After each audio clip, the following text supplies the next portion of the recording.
CashFlow Diary Podcast, episode 136. Welcome to yet another exciting episode of the CashFlow Diary Podcast, the podcast that teaches you insider tips, tactics, and strategies for creating leverage streams of cash flow into your life. Learn from top-performing entrepreneurs, business owners, investors, and thought leaders from across the globe as they share their secrets to success. Like what you learn on this and other CashFlow Diary podcast episodes? Go to learninvestingnow.com and sign up to receive powerful tips and information that will help you succeed as an entrepreneur and investor. Now, here's your host, investor, entrepreneur, business owner, educator, speaker, author, and master facilitator of Robert Kiyosaki's cash flow game, Jay Massey. All right, ladies and gentlemen, welcome to another episode of the CashFlow Diary Podcast. I'm your host, Jay Massey, and you know what? It is awesome that you continue to listen, that you are absolutely dedicated to your own personal growth by coming here to hear what it is that you need to know to keep growing your cash flow. And I'm excited about that. And I think you'll be even more excited because we have one of those, what I would like to say, all too rare opportunities. So we've got to change this, ladies and gentlemen. We actually have a guest today who is going to do her absolute best to make sure that every one of you who is female knows that you need to be in business and most importantly, why. But guys, don't tune out either because I promise you, she's got lessons that you need to learn as well. Today's guest is Katie Krimitsos, spell that 3 times fast. She is currently a podcaster, entrepreneur, and she doesn't know this, but we both have this affinity for birds. There was a time where I had myself, I think it was 13 birds at one time, and it was an absolute nut house. Obviously, today my wife would not go for that, but that's all right. The point is that she's a real human being that cares. And most importantly, she's learned how to take that passion to create a business and now shares it with you and I. So let's find out about Katie. Katie, you there? What's going on, Jay? Yes, I am. I had no idea you were a bird guy too. I know that it's so many secrets come out on the podcast. That's why they have to keep listening. That's the whole point. It's all good. It's all good. Now, I've got a question for you because, and the audience knows that what I'm about to ask, because I ask nearly everybody the same question. I look at today's entrepreneurs a lot like yesterday's superheroes. You know, yesterday's superheroes, they get dressed up, they put on, tights and masks and whatnot, and then they go around saving people, usually from themselves, and, creating change in other people's lives. And I think that's exactly what entrepreneurs do. However, before every person who is now a superhero was super, they were just a person. So what we want to know is, who's Katie? Ooh, behind the superhero costume? Yeah, that Katie.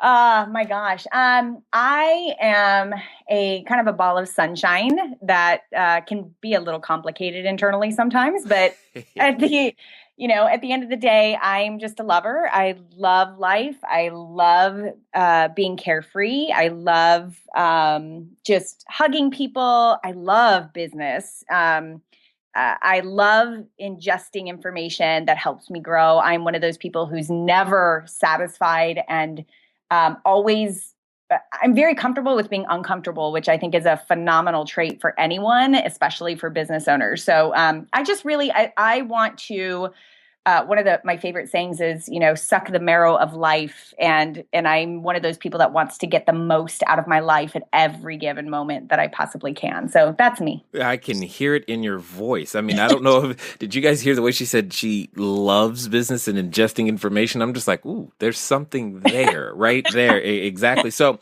before you were out there helping other entrepreneurs in and of themselves, tell us a little bit about, where did the idea come from? How did you develop the courage to even get started? What did you do before? Yeah, so I was your typical corporate gal, and even a bit before that, I was an academic. So I did my undergrad, went to graduate school, and then out of graduate school was totally green and such a little innocent, and thought that I could just go get my dream job. And in my first couple of years in corporate was a very hard-hitting oh crap, I really need to start at such a low level and kind of work my way up. You mean they didn't give you, they didn't have a red Uh, carpet and six I figures and know. all that? That didn't happen for you? I don't know why. Uh, Come on.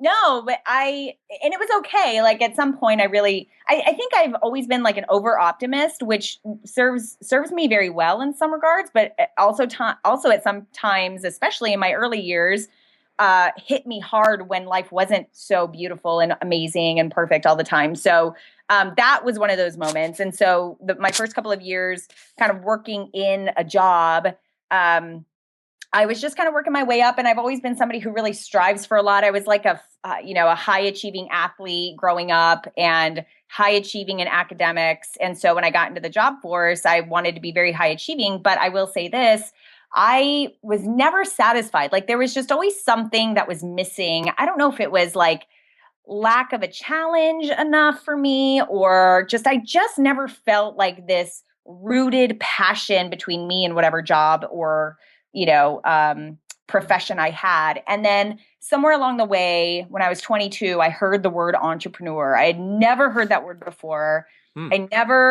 Looking back, I knew entrepreneurs growing up, but I didn't know what it was. I didn't grow up in an entrepreneurial family. And so I learned this word entrepreneur and all of a sudden learned about this lifestyle and sort of way of being that really appealed to me. And it still took me a couple of years within corporate to finally realize like what I could do on my own and what would be worth me giving that a whirl. So just fast forwarding very quickly, I was in healthcare is what I did. And I did like outside community sales, let's say, for a local senior living community where I would go and talk to doctors and have them refer to us.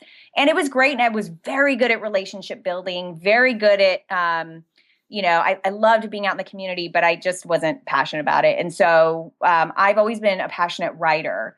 And at some point I wrote a book and it was all about how to find your true love, because that was what I was going through in my life. I was in my late 20s. I was sick of not having true love in my life and going through a bunch of hiccups with love, which I'm sure everyone listening can, really connect with. And no. Everybody's got perfect relationships here. Yeah, Keep going. Exactly. So I wrote this book, which ended up being a manual on how anyone could really do very real things to actually attract true love into their life. And at the end of me writing that book, I actually had attracted my now husband. And but in the process of that, I was so passionate about this writing. I was always like, okay, I'm going to be a writer. I'm going to change people's lives through my words and these great stories. And so I decided to go do that full time. And it was a terrifying thing to step out of corporate and go do that. Well, at that time, I was now dating this guy who's now my husband. And what I ended up doing to kind of that I would say buffered a lot of that initial like, holy crap, I don't know what I'm doing, is that he had just started a company called the Tampa Bay Business Owners. And while I was working on my book and marketing it, I would help him in the office. I would go in and be the helpful girlfriend, and I would go and do great things that he wasn't necessarily good at. So I became a very good operations person. I became a very good manager of the team. I became somebody who helped with systemizing stuff and automation. And so what ended up happening is the book kind of took a back burner, and all of a sudden, almost 7 years later, we run and co-own a very robust entrepreneurs organization here in the Tampa Bay area. So that's where the majority of my entrepreneurial education came from. And there's a lot more to that, but that's sort of the basis of kind of how I got to become an entrepreneur and how I kind of where my professional path went. Nice. I hope some of you were listening, because I see so many patterns with so many different entrepreneurs that we talk to. And you've got a very, very similar one in terms of using what you knew before in a completely different way. But and we're going to talk about the one that I think is absolutely huge that most entrepreneurs aren't thinking about that they need to develop. But I'm curious, what sport was it that you were playing? Oh, I played every sport you could possibly keep busy, but the one I excelled in was softball. I actually played for community college in Arizona for a couple of years at the collegiate level, and actually wanted to go play pro, and then got burnt out and was like, okay, yeah, I'm done. She's like, I'm over that. So, Yeah. but let me ask you this. Yeah. Does the experience of learning how to win and more importantly, learning how to lose from that particular world, do you think that helps you today? I don't think it does. I think it's the foundation of everything that I am as a person today. I'll be very straight with that. I am such a believer that athletes and business owners are so parallel in how we work and how we solve problems and how we attack, big challenges and how we're able to deal with stress. And I'll give you this one great example. I think I was a junior in high school or something like that. And it was a very good year for me in softball. And I was going through a horrible slump. Like I was, for 12 or 20 or something like that. Like I was striking out all the time. And I was so irate and I just couldn't get past the slump. And every single day after practice, and especially after every single one of those games that I was striking out at, I would come home, I would get a bucket of softballs that I had. And, I would put up a giant sheet on our laundry line outside, and I would hit hundreds and hundreds and hundreds of balls from the tee into the sheet, and until I could just get it down over and over again. And then I would go back and I would strike out at the next game, and then I would go back and go practice again. And eventually, how many games passed, and I was up to bat, and that game, I hit a triple, I hit another triple, I hit a double, and then I hit it over the fence home run. So I pretty much thought that I was out of my slump by then. Finally, there's the Katie I recognize. Yeah. Where have you been? Yeah, I get it. Because those are the things that happen for us as an entrepreneur. You can start off well, or maybe you don't start off well. Either way, the skill set or character of perseverance must be developed. You said something that I thought was interesting. You said when you were in your 20s, you heard the word entrepreneur for the first time. And I'm curious, was it a book? Was it a person? How did you hear it? It was a person, actually. So I grew up in Arizona, and I moved out to Florida, to Tampa, to go to grad school. And about 2 months, maybe a couple months after living here, I was flying back to Arizona. Totally fortuitously started chatting it up with one of the ladies who was there on the plane.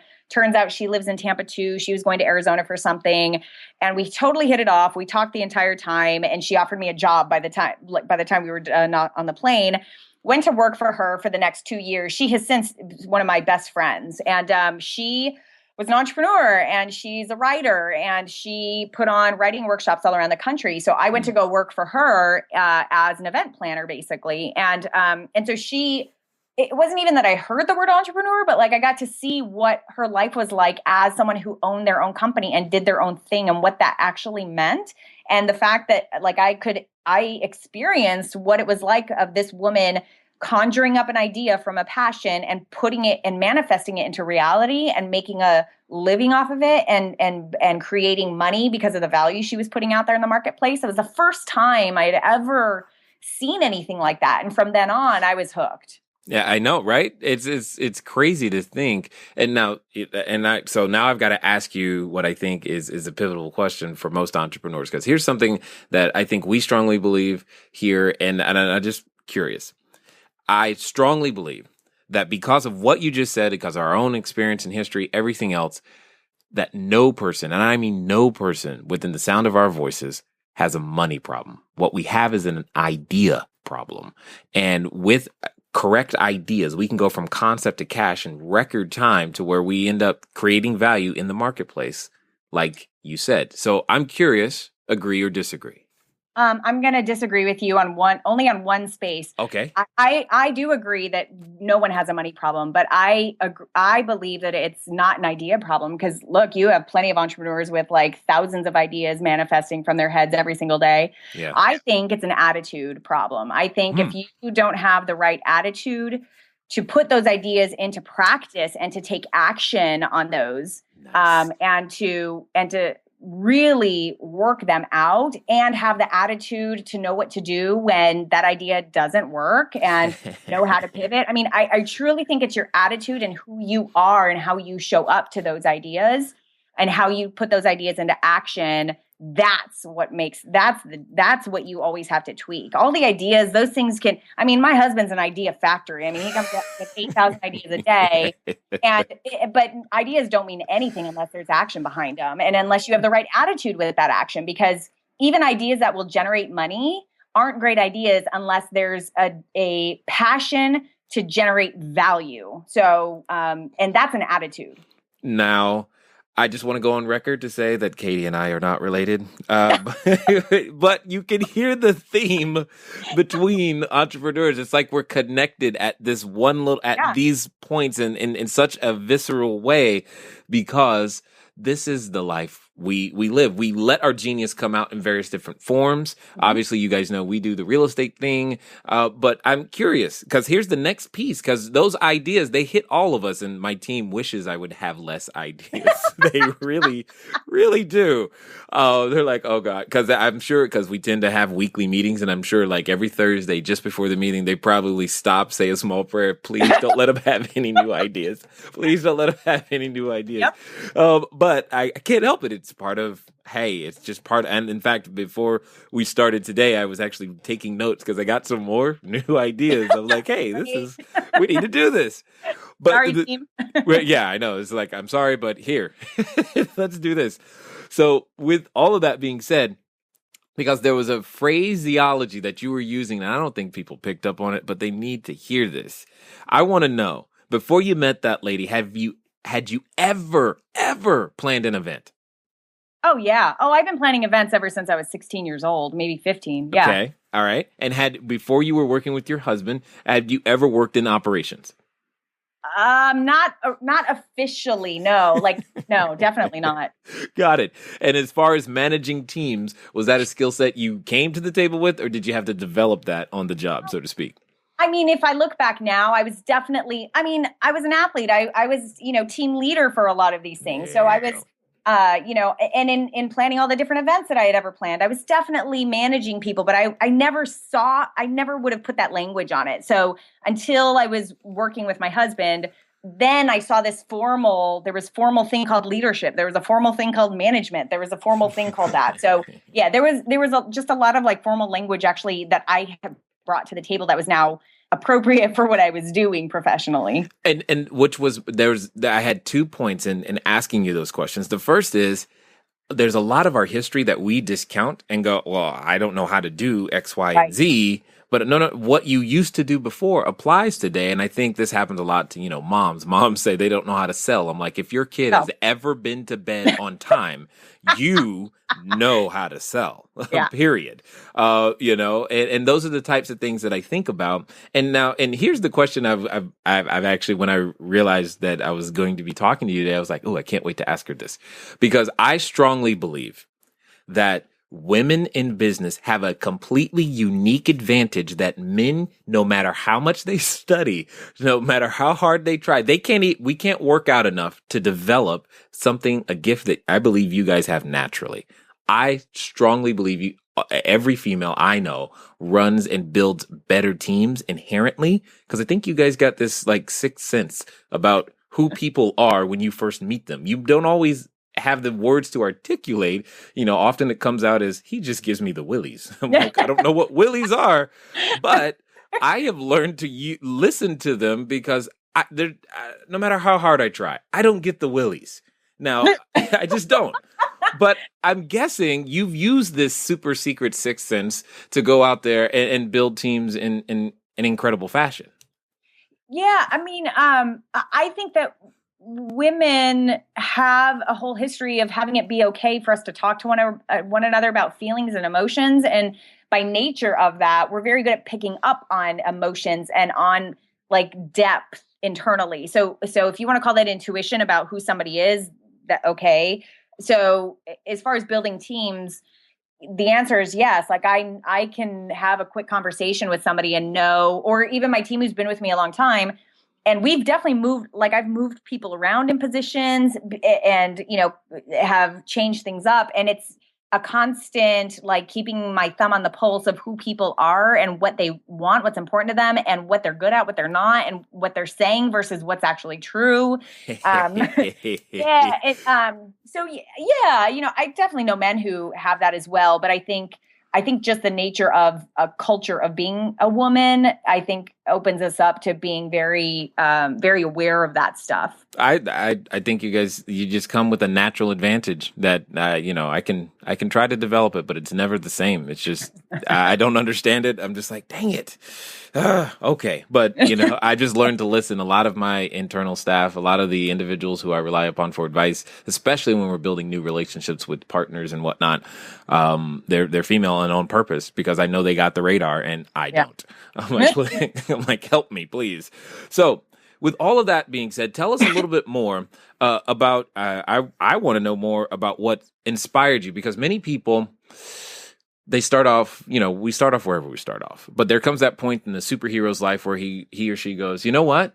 Yeah, this such and such happened to me. This is my past. This is what happened, but here's now what I'm going to do with it. I'm going to go out there and there's this dividing line. I'm going to start helping other people with this. And that takes a whole different way of thinking, and then the courage to go and put yourself out there as that service and value provider. I want to hear about that and how you made that happen, that transition. Oh, I love that way that already started. She's like, oh God, that.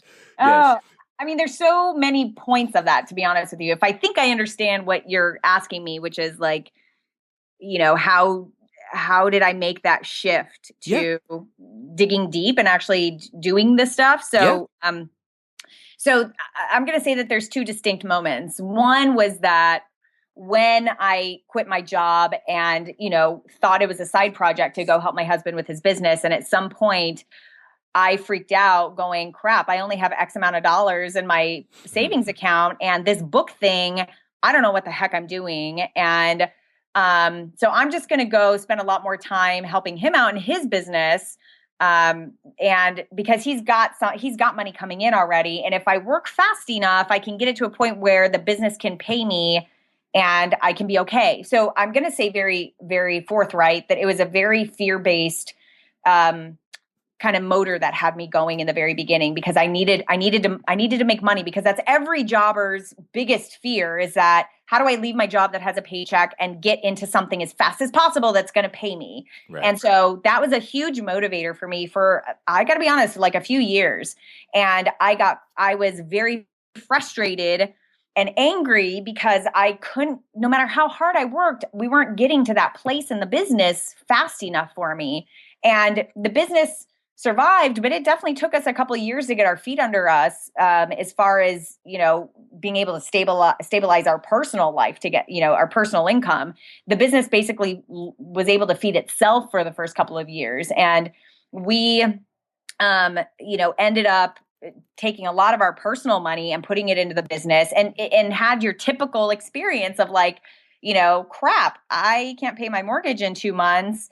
What are we going to do? And there had to, I'm saying all this to get to this point that like my husband works the exact opposite of me. And at some point I had to learn this, the very hard way, but he has been an entrepreneur ever since he was a little boy. And so he totally knew that when you have faith and you provide value to people, the money will come in. Like it'll always take care of itself. And I didn't know that back then.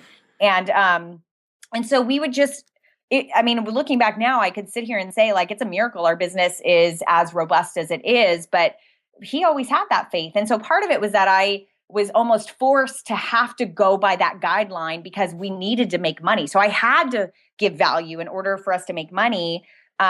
So what that has created within our local organization, this Tampa Bay Business Owners, is that I went through some very painful personal development experiences to have to learn that lesson, not just intellectually, but in my core, to really, the more value that I provide, the more that I give. And it's always been in line with this business's culture. And it's a culture that he initially set up, and I had to learn how to put how to believe in that, and then how to put gasoline on that, and that's truly who I am today from the inside out. Now, the second point that I want to talk about is when I decided to start the Biz Women Rock podcast and community. And I know we haven't even touched on that yet, but so this, the very quick snippet is that this entrepreneurs organization, we provide education. All of these people are members. They, pay membership dues to be part of being around other entrepreneurs and other really big thinkers and to get access to education. So that's sort of our general business model. Now, we wanted something that could scale globally, and about a year and a half ago, we kept hearing this thing called podcast, and we were in the internet marketing space enough to know that you could really scale digitally and using technology in a way that when you're talking about a brick and mortar meeting, in-person meeting type of a business, which is what we have here locally, that's a very different conversation. So we both came to the table with these podcast ideas. I went out because, we couldn't both start businesses at the same time. And mine was very, very niche to business women. So I went first and I launched the podcast almost a year ago. So back in February of 2014. And I did it.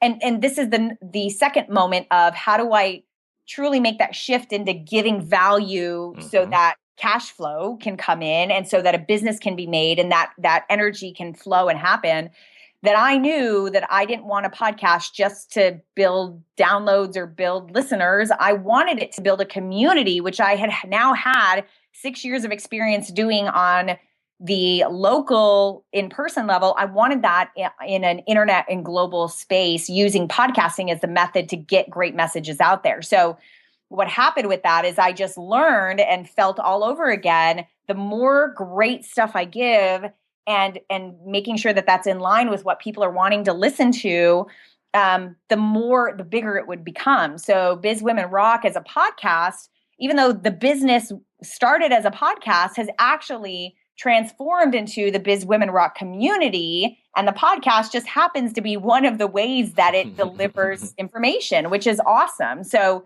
those are two really big moments that I would say forced me to really dig in deep and give in order to really produce a business model. And the key thing behind all that is that what I heard is that you chose to remain fluid and open to the fact that the idea, the concept, the methodology, the everything about it actually really didn't belong to you. You let the marketplace dictate where it needed to go. I think that's a very important skill set. What were you going to say? Are you tired of letting good cash flow generating ideas go to waste? Go to CashFlowDiary.com/ready to apply for a complimentary, yes, that means free, one-on-one breakthrough session. Take action now. Go to CashFlowDiary.com/ready. Again, that's CashFlowDiary.com/ready. Before we get back to today's episode of the CashFlow Diary podcast, your host, Jay Massey, has some important insights to share with you. Okay. So, how many of these episodes have you listened to and heard similar things all the time? What I would love to know are, what are some of the things that you have found to be common amongst many of the entrepreneurs? So when you go over to the website, CashFlowDiary.com, in the show notes below there, put a comment. Let us know what some of those lessons have been that you have been able to get from listening to the show and hearing the many different entrepreneurs share their versions and opinions about what it's going to take for you to go out there and grow your cash flow. Again, you can go over to show notes at CashFlowDiary.com for this particular episode. Let us know what you're thinking. Yeah, I mean, I was initially no. I mean, I think initially you have to have a solid idea that you believe in, that you think has legs. But then you need to be willing to, when it goes out there, you need to be willing to shift and then ask for feedback.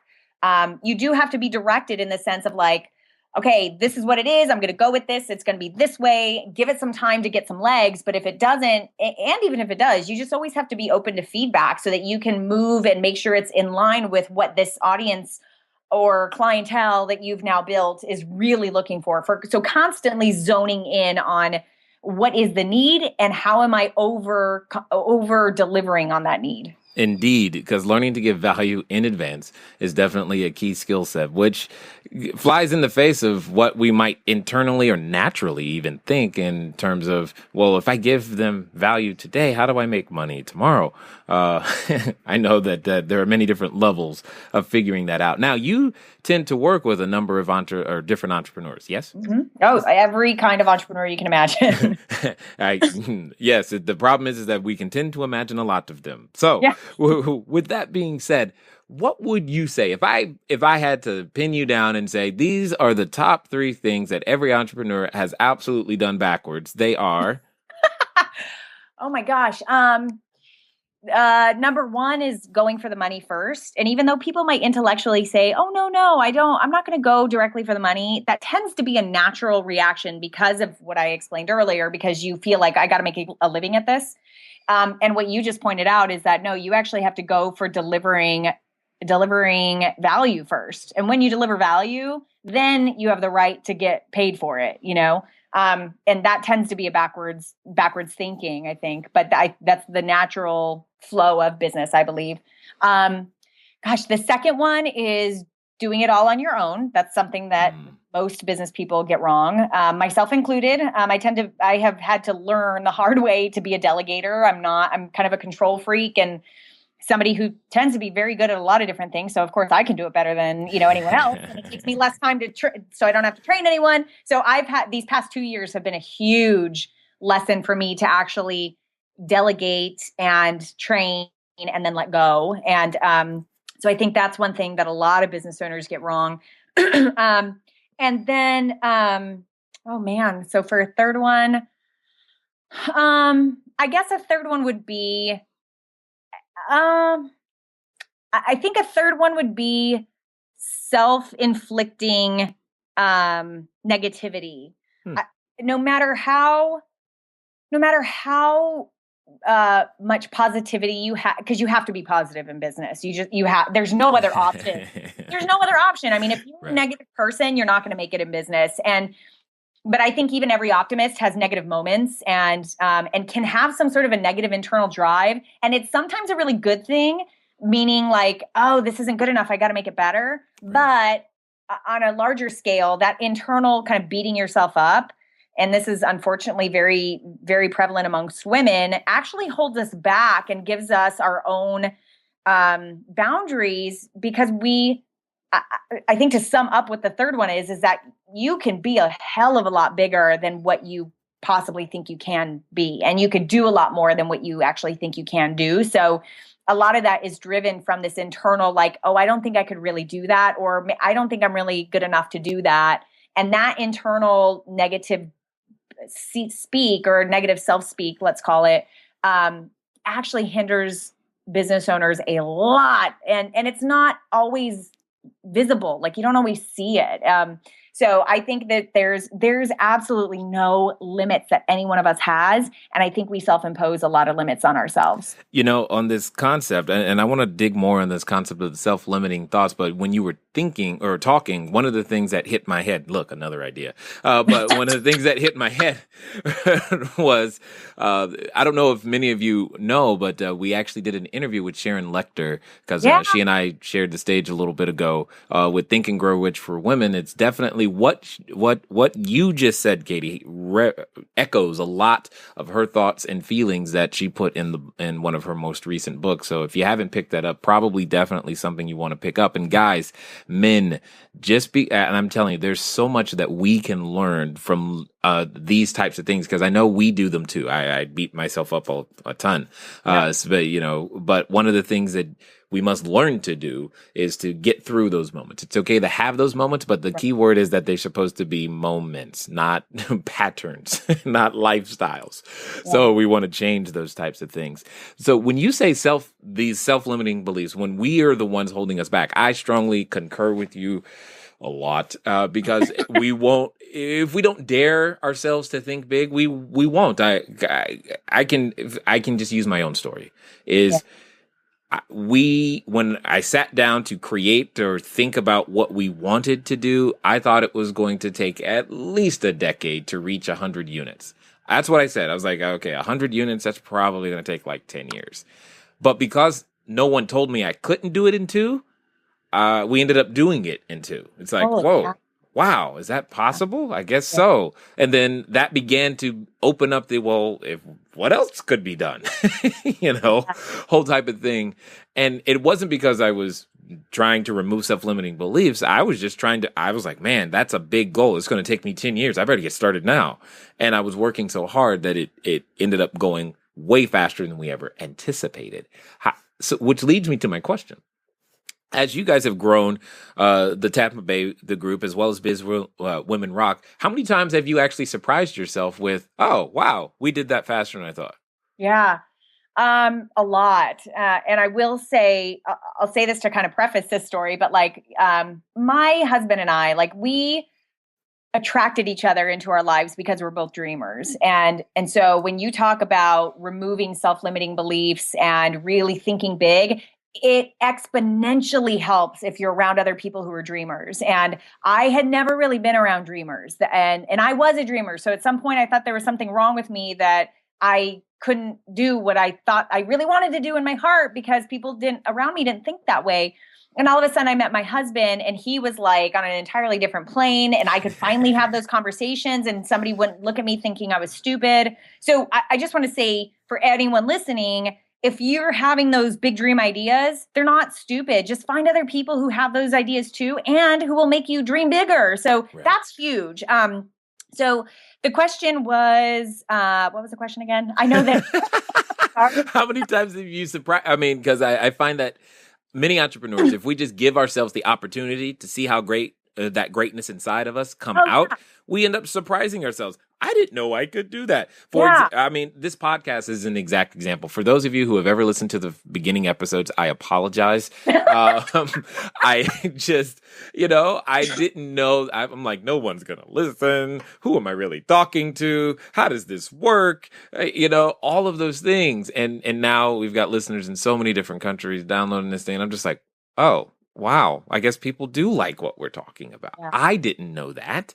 Yeah. How many times? And so I was asking, how many times have you surprised yourself? I mean, a lot. I mean, literally a lot. And it's, I'll give you two super cool examples. Just one, and one goes into, taking action and automating that action, or in some way doing it regularly, just like you thinking you could do X amount of real estate in 10 years, and then you put it on speed, and, you're doing it in two.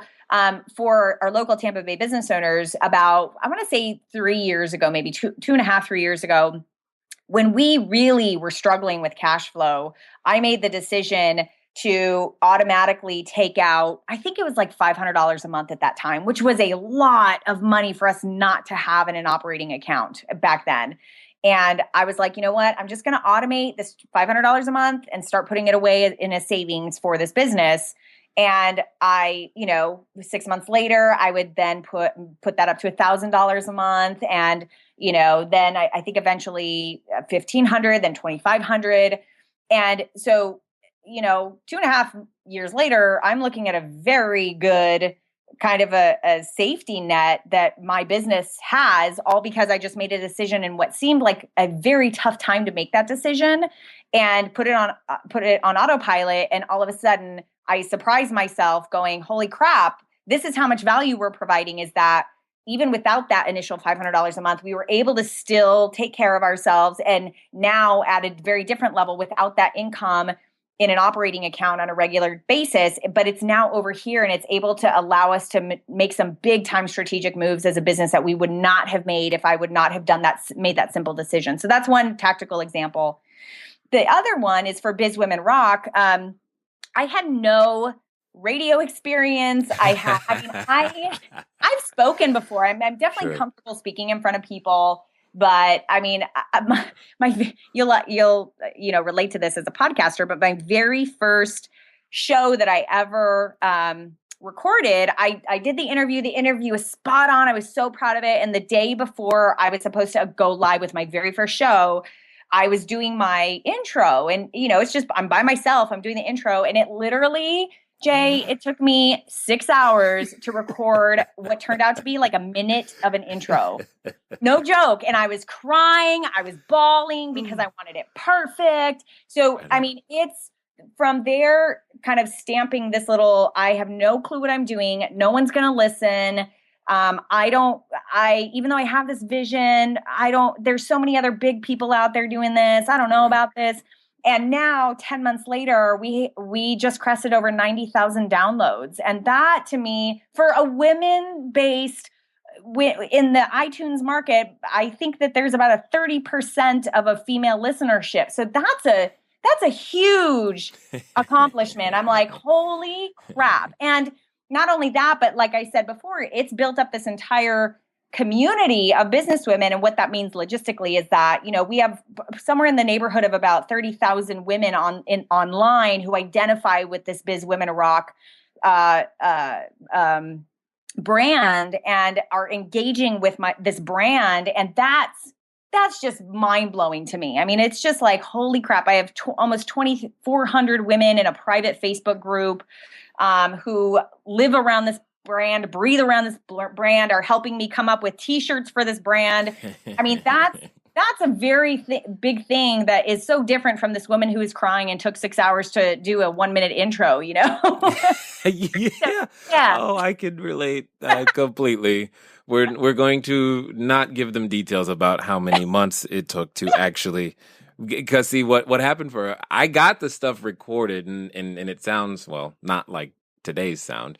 But and then it sat there because I was afraid to upload it. It sat there for months. Because I'm like, once I upload it, someone might actually listen. And I'm like, that fear of success, like most of the fear I've discovered, and anyone who has ever dreamed big about anything, which is every single person listening right now, it's not the fear of failure. It's like the fear of actually, oh crap, what if this really takes off? I don't know if I'm good enough. I don't know if I can handle it. I don't know if I can grow that fast. Right. That's generally what that fear is if we really got down to it. And that if you can dissect that, that's my comeback to that. When I hear that in my head is always like, you know what? I've dealt with worse. That is going to be a very good problem to have. I'll deal with it when I get there. In fact, the only reason I found out that, people were listening is what happened is that even after all that, even after I finally got up the courage, I put some episodes up there. I didn't want to put more of them up there. I'm like, I'm not going to keep doing this. No one is listening. And then we got an email. I don't even know how they found an email, but they sent us someone out there, one of you listening, sent us an email saying, hey, I noticed you didn't upload any more episodes. I was really enjoying that. Are you still doing it? And I'm like, wow. What? So you care? I'm like, oh my gosh, somebody's listening. So it suddenly became about serving this one person. One person is listening. So let's make sure we get it up there. Let's try to do it the same time every day. And anyway, it became this other thing. Building a business, and I'm assuming for you, has been a journey. Yes? That's an understatement, but yes. and at the same time, I'm going to make another. I'm just curious. Has it been exactly like you thought? Because I know for me, it has not. It has not been the straight arrow, straight up. It's been all kinds of things. So what I would love to know, has it been like you thought? And if it hasn't been like you thought, how did you develop the character to continue anyway when you didn't even know when the roller coaster was going to stop dropping? That's a great question. No, it's been nothing like what I thought. I thought when I quit my job, I had enough savings for like a year if I really stretched it. And I thought for sure I'd be making that income by the end of the year. And that's just to show you that was my mentality back then. That's what I focused on. And it has been, I don't know how. I really don't know how I lived for so long financially, because the business didn't start really paying me and my husband out until years later. And I just give all that to faith. And if we had another 5 hours, I could tell you all these miraculous stories of money coming into our lives at the most appropriate times. But no, it's been nothing like what I thought. I thought it would be easy. You make this widget, you do this service, people pay you for it, and you get to meet cool people along the way. But it has been, I've had so many women on my show who have echoed some form of this comment. owning your own company is the best personal development program you could possibly do. And I cannot agree more. I mean, I have had to dig into places where I didn't know that it was so dark inside of me. And I didn't know that I had this negative, look on life in this space. And I didn't know that being raised this way made me look at life this way. And so I have, the business, the kind of iterations of the business are all just manifestations of what my personal journey have been, right, and how much I'm willing to grow and how much I'm willing to be uncomfortable. And if there's one thing that I can give myself kudos for, that I've just always been naturally this way, is that I am very almost brutally honest with who I am and what I show up to the party with. And so I am not a quick person to blame other people. I'm a very quick person to look inside and say, who am I in this, and what am I doing to create this situation? And asking yourself that will allow you to flourish from the inside out, whatever that external version of yourself is, whether it's your job or your business or your real estate or your relationships. It's all related, but it all comes from inside. So as far as, I thought the journey would be a simple one, and just, you got to work hard and you got to grow. It was everything but that. It was dig inside when I can't even count how many moments I've had where I did not think I could do one more thing. And I just dug in and did 12 more things and got up the next day, and then sometimes had to take a mental health day because I was broken down and had to cancel all my interviews because I couldn't do it anymore. And then I would have a couple days off, and then I would go back at it, because at the end of the day, if you're going for your own business, if you are here and you're listening to this because you're interested in cash flow and improving your life in that regard, whatever it is, like, there's just no other option than to keep growing. There's no other option than just to keep on moving and keeping on trying and falling down and getting up and trying again and being ecstatic at the moments when they're wonderful and totally bawling your eyes out when it sucks. And like, but the juice in it all, Jay, the beautiful part of it all is what that makes you, and what that how that makes you evolve, and who that attracts into your life, and those beautiful relationships that you get to experience because of that stuff. So out of every single up in flames moment I've had, this little phoenix rising from the ashes is so true, because now you get to be around a whole nother, it turned you on to a new group of people. It bumped you into a new experience. It brought a new idea to your head. It gave you that gut feeling that will never allow you to do that one thing again. Yeah. No, not that. It's just all an evolution. That's really and an experience that you really, my biggest lesson in this ties back to what you asked, is that I always was so focused on the goal. Like, let's get to the goal. Like, I never really got to feel until we hit the goal. And this whole journey for me has been about, as cliche as it is, like really enjoying every step of that journey, whether it's up or down. There is no goal. There is no end point except when you die. And if you really shift your paradigm that way, then it's all just part of the game. It's all part of the fun. Yes, indeed. Part of the fun. Those were not air quotes, by the way. She actually meant it's part of the fun. Now, if we haven't scared them off already, Katie, so because that we did run that risk today, I'm guessing that there's an individual or two who's listening who's like, wow, I like what I'm hearing. How can they find out a little bit more about what you're up to and where you are? How can they stalk you and find out what's going on? The number one best way is to go to my website. It's Biz Women Rock. That is the home of my community and my podcast.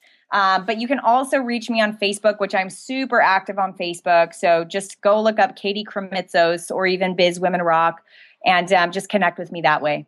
All right, guys, that we'll have those links in the show notes, so you can just get over to the website. You'll be able to get to them there. So, Katie, last question. Someone listening right now could be thinking about putting on their superhero outfit for the very first time. They're like, ooh, I've got my mask picked out. I know what my cape is going to look like. I am ready to go out there and start saving lives and helping people. What would you say to that person right now? Stop getting ready and go. Stop getting ready. Who cares what your cape is? Just go, because in 5 months, you're going to have a different cape. So just move, go fly, because the longer you wait, the less time somebody else has to be able to be affected and impacted by you. That's the way I look at it. So just move. Wow. And again, I just want to repeat, we are not related. It just sounds like I'm talking to the female version of myself right now. It's awesome. I love it. Oh, I thank you for taking the time to invest here with the Cashflow Diary audience. Thank you so much, Jay. You totally rock. And I love this podcast, and I think it's amazing. So thank you so much for what you're doing. All right, ladies and gentlemen, you know what time it is? It is time for you to move at the speed of instruction. What does that mean? That means you're going to go over to that website, download the podcast. If you are even thinking, I have an idea, who's like me, who might be able to help me germinate and make this idea something more than what it currently is, I think you just heard of a resource that you now have available to you worldwide around the clock. Make it happen. Take action today, because as she clearly said, the action you're not taking today, there's someone, and I know it's hard to think about it or believe it, but there's somebody right now who wants to take advantage of what it is that you want to create. And the only reason they don't have it is because you haven't taken action yet. It's been fun talking to you guys today. I look forward to talking to you soon. Until next time.